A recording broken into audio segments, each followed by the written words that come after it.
Les personnes issues de l'immigration, vous devez le comprendre, la France est un pays dans lequel vous ne pouvez pas réussir aussi bien qu'un Français dit de souche, qu'un blanc, hein, autrement dit. Parce que la France a été l'un des plus gros pays colonisateurs, surtout en Afrique. Donc aujourd'hui encore, cette vision racialiste, colonisateur, voire même esclavagiste, existe encore dans la mentalité française. Je peux vous prendre l'exemple de mon père qui est cadre dans une grosse multinationale française, et il est cadre de cadre. Et les cadres inférieurs à lui, on sent bien qu'il y a un malaise pour eux en tant que blancs d'être dirigés par un noir. Souvent, ils rendent les rapports en retard, ils font ceci, ils font cela.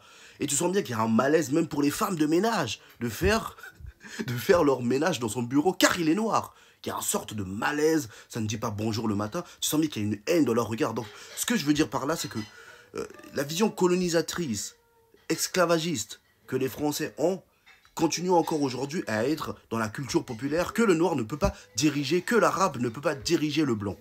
Ce qui n'est pas le cas dans d'autres pays comme en Suisse ou en Amérique. Là, évidemment, je parle à effort égal. Hein. Si vous, voilà, vous battez, vous vous explosez le crâne, vous pouvez bien sûr réussir.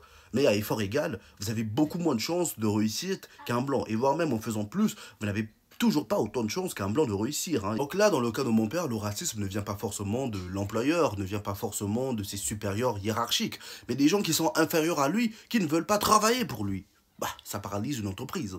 C'est pour cela qu'en tant que noir, même en étant français ou belge, on doit toujours se battre pour le développement de l'Afrique car c'est le seul endroit au monde où on pourra être traité à notre juste valeur. De la même façon qu'un Chinois ne pourra jamais être traité à sa juste valeur ailleurs qu'en Chine. Bien qu'aujourd'hui leur situation s'améliore, mais il faut développer l'Afrique. Donc ne vous sentez pas détaché de la question africaine en disant «Ah mais moi j'ai mon passeport français». Bah non, parce que vos enfants, et même on voit aujourd'hui les lois qui passent, on vient de réduire le droit du sol.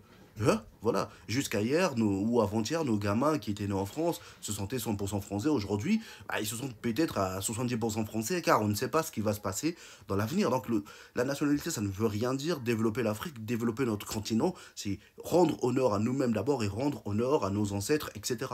C'est un devoir génétique, si j'ose dire ainsi.